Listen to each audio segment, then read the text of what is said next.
Okey, selamat petang. Sebelum saya mulakan video saya ini, saya Cikgu Ramesh mohon subscribe video saya, like, share dan komen, dan leave komen dalam komen link. Apakah tajuk saya akan cakap pada hari ini? Tajuk saya akan cakap pada hari ini ialah berkenaan dengan persediaan ke sekolah selepas COVID-19. Beberapa langkah boleh dilakukan untuk menghadapi alam persekolahan. Kalau kita tahu sepanjang musim PKP 1.0, 2.0, 3.0 dan sebagainya, guru-guru dan para pelajar menghadapi tekanan baik dari segi mental dan juga fizikal, dan pergerakan dihadkan. Okey, tak boleh ke jauh perjalanannya, terpaksa berada dalam lingkungan 5 km saja. Dan selepas sekarang ini, apakah kita boleh lakukan untuk kembali ke sekolah dengan keadaan biasa? Kita hanya perlu ikut apa yang diarahkan oleh kementerian. Selepas kita diberi satu persediaan awal, itu 2 dos suntikan sebagai langkah keselamatan untuk guru-guru. Telah pun diwajibkan guru-guru telah pun menerima 2 suntikan dos COVID-19 ini. Dan para pelajar juga akan disuntik dengan suntikan COVID-2 selepas kembali ke sekolah atau sebelum kembali ke sekolah. Itu satu langkah yang bagus. Sekolah-sekolah kita ada perlindungan. Dan COVID ini masih memerlukan kita pakai itu face mask, pelitup muka dalam bahasa Melayu, supaya kita tidak terdedah secara terbuka kepada COVID-19. Pakai pelitup muka, itu langkah pertama, okey, yang dikendaki oleh pakar-pakar kesihatan. Kita harus pakai pelitup muka seperti sedia kala. Jauhkan diri ataupun jarak apabila kita berada sebelum ke kawasan sekolah, sebelum masuk sekolah. Dalam masuk sekolah pun kita perlu jaga penjarakan, sebab jika rakan kita yang lain menghidap COVID, mungkin kita dapat elakkan COVID itu. Itu langkah kedua, penjarakan dari rakan. Yang ketiga ialah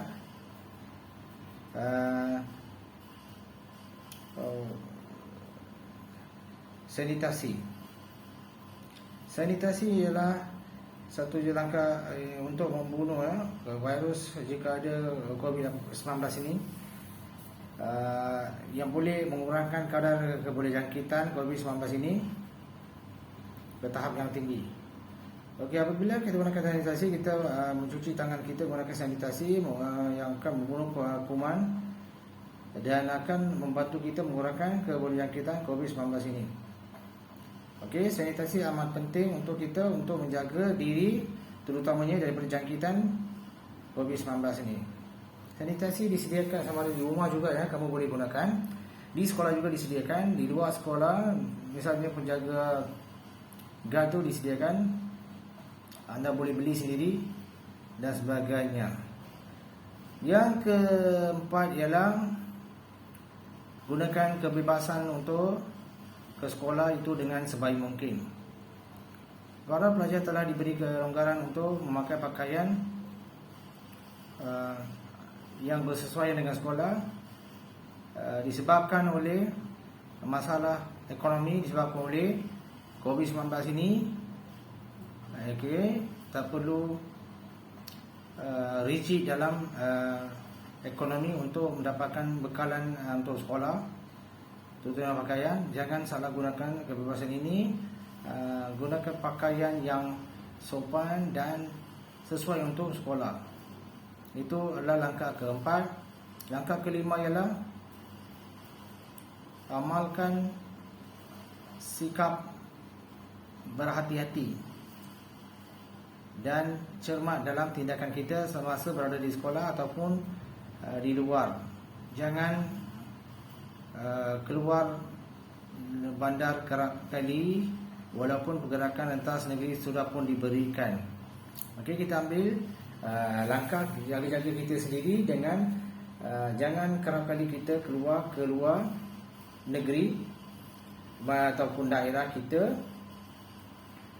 demi kita nak pastikan keselamatan diri. Kita boleh ambil dulu atau sediakan langkah-langkah penjagaan yang lebih baik, iaitu membawa sanitasi ke mana saja kita bergerak, mengaplikasikan penjarakan sosial, dan bergerak ataupun berkunjung mengikut keperluan kita saja. Jangan kita keluar tanpa keperluan yang penting. Itu ke langkah ke-5. Ke-6, sentiasa bersihkan diri selepas kembali ke sekolah, dan dari sekolah ke rumah, iaitu bersihkan diri, mandi dan sebagainya. Itu langkah kita harus semai pada diri kita. Yang ke-7 ialah jangan berkongsi peralatan di sekolah. Kalau boleh, kita gunakan peralatan kita sendiri, dan jangan kita kongsi peralatan kita dengan rakan-rakan yang lain.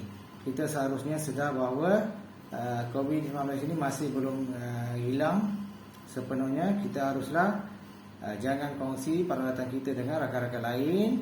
Begitu juga dengan makanan dan apa-apa peralatan yang berkaitan. Itu dah ke-7.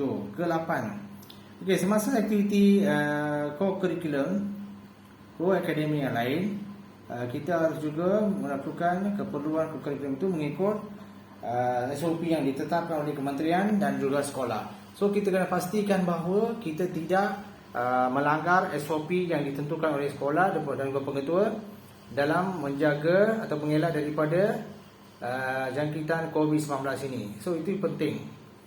Itu langkah ke-7. Okey, langkah seterusnya 8, kita harus mengikuti perkembangan kes-kes atau penularan COVID ini dan pengumuman oleh kerajaan dari masa ke semasa, dengan tidak mengabaikan peringatan daripada kerajaan, dan sentiasa mengikut langkah yang disuruhkan oleh kerajaan berkenaan dengan COVID-19 ini. Mungkin selepas ini ada varian baru. Kita dengar COVID-19 varian Delta dan sebagainya. Kita haruslah mengikuti perkembangan semasa untuk memastikan kita tidak terjebak ataupun kena COVID variasi baru. Kita harus mengikuti TV, tengok TV dan sebagainya. Itu yang ke-8. So ingat, kita harusnya baca surah khabar, internet dan sebagainya untuk menajamkan fikiran kita supaya kita tidak terlepas pandang daripada perkembangan tentang COVID ini. COVID ini seharusnya dia akan dipaparkan oleh TV dan sebagainya oleh kerajaan dari masa ke semasa. Tugas kita adalah memastikan kita baca dan tengok perkembangan COVID ini sebaik mungkin.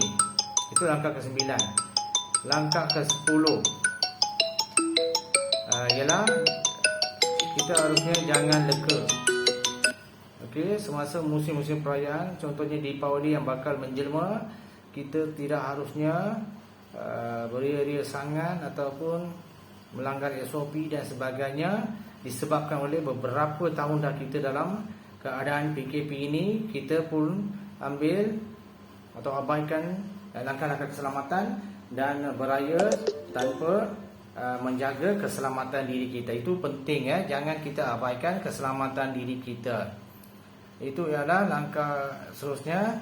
Dan kesimpulannya, para murid juga boleh tumpukan pada pelajaran dengan banyak bertanya melalui internet ataupun gunakan talian online kepada guru. Disebabkan oleh kelas, ada kelas masing-masing masih menggunakan kelas online ataupun PDPR ataupun offline kepada guru. Mereka boleh menggunakan talian untuk masih menyoal dan sebagainya. Mungkin ada langkah pendekatan kementerian untuk membolehkan pelajar mengerti perkembangan pelajaran mereka dengan sebaik mungkin dan melihat kepada kurikulum yang lebih efisien. Oleh sebab itu, pelajar harusnya membaca perkembangan terkini dan juga mengambil kelas online, tuition online dan sebagainya untuk mengkukuhkan diri mereka dengan pemahaman yang lebih teliti. So ingat, tambahkan latih tubi dan sebagainya. Okey. Sehingga kini sampai itu kita akan jumpa dalam masa lain dan subscribe video saya. Okey, terima kasih dari Cikgu Ramesh.